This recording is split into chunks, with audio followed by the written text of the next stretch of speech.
आइए आपको सीधे लिए चलते हैं लखनऊ, जहां मुख्यमंत्री योगी आदित्यनाथ आम जनसभा को संबोधित कर रहे हैं और बेसिक शिक्षा परिषद के स्टूडेंट को सौगात दे रहे हैं। हर एक बच्चे के मन में अपने स्कूल के प्रति, अपनी मातृभूमि के प्रति, अपने गांव के प्रति, अपने माता पिता और अभिभावक के प्रति, अपने गुरुजनों के प्रति, अपने से बड़ों के प्रति आदर का भाव पैदा करना, इस प्रकार के संस्कारों से उसे उत्प्रेरित करने के साथ ही अपने समाज और अपने राष्ट्र के प्रति उन जिम्मेदारियों के साथ अगर हम उसको नहीं जोड़ेंगे तो फिर जो भटकाव पैदा होगा, उस भटकाव की चपेट में सबसे पहले हमें ही आना पड़ता है, क्योंकि आप उसके सबसे नजदीक रहे हैं, आपको ही उसकी चपेट में भी आना पड़ेगा।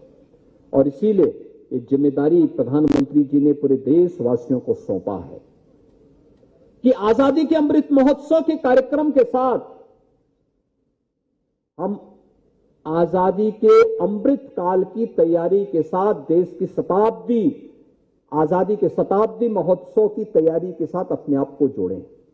जब ये देश आजादी के 100वां वर्षगांठ मना रहा होगा, उन स्थितियों में हमारा भारत कैसा होना चाहिए, हमारा उत्तर प्रदेश कैसा होना चाहिए, हमारा जनपद, हमारा विकासखंड, हमारा ग्राम कैसा होना चाहिए, हमारा ग्राम पंचायत कैसे होनी चाहिए, उस स्थिति में बेसिक शिक्षा परिषद की स्थिति कैसे होनी चाहिए, यह परिकल्पना को साकार करने का एक अवसर भी आजादी का अमृत महोत्सव हम सबके सामने प्रस्तुत कर रहा है।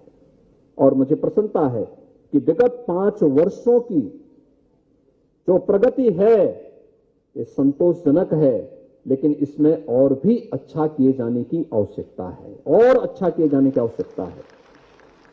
मेरा यह मानना है कि हर एक अच्छे कार्य को और अच्छे ढंग से प्रस्तुत किया जा सकता, और भी अच्छे ढंग से उसको आगे बढ़ाया जा सकता है,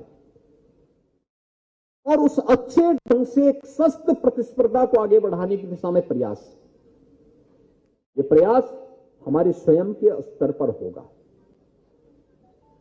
अगर विद्यालय का प्रधानाचार्य और विद्यालय की शिक्षक तय कर लेंगे कि हमारे विद्यालय में कहीं गंदगी के लिए कोई जगह नहीं होगी, तो क्या विद्यालय के भवनों पर पेड़ उग सकते हैं क्या? कभी नहीं, कभी नहीं उग सकते। लेकिन विद्यालय के भवन की देखभाल भी हमें मंदिर की तरह करना होगा, पवित्र धर्मस्थल की तरह करना होगा, क्योंकि वही तो हमारी पहचान है, वही तो हमारी पहचान है। एहसास हमारे मन में होना चाहिए और पवित्र भाव हमारे मन में होना चाहिए, हम उसको इसके साथ जोड़ें। जिस ग्राम पंचायत में हमारा विद्यालय है, उस ग्राम पंचायत का एक भी बच्चा ऐसा न रहे जो स्कूल जाने से वंचित रह सके। अगर हम ये संकल्प ले लेंगे, विद्यालय का प्रधानाचार्य और विद्यालय के शिक्षक, शिक्षा मित्र यह संकल्प ले लेंगे, तो कोई भी बच्चा स्कूल जाने से वंचित नहीं रह सकता। हर बच्चा स्कूल में आएगा, लेकिन उसके लिए हमें गांव में जाकर के एक एक अभिभावक के साथ संवाद बनाना पड़ेगा, संपर्क करना पड़ेगा। गांव जाने से हमें अपने आप को कभी भी कोई संकोच नहीं होना चाहिए, अभिभावक के घर में जाने में कोई संकोच नहीं होना चाहिए, कोई संकोच नहीं होना चाहिए। यह हमारा दायित्व होना चाहिए। हम चाहें अभिभावक से मिलें, उसके घर में बैठें, उसके परिवार में हालचाल लें। बच्चा स्कूल नहीं आ रहा है तो हालचाल लें, किन्हीं कारणों से स्वस्थ हो गया तो हालचाल लेने के लिए जाएं। अगर आप प्रत्यक्ष जाने में दिक्कत हो रही है, टेलीफोन के साथ बातचीत करें। आपके पास तो प्रत्येक अभिभावक का होना एक डाटा होना चाहिए, टेलीफोन नंबर होने चाहिए।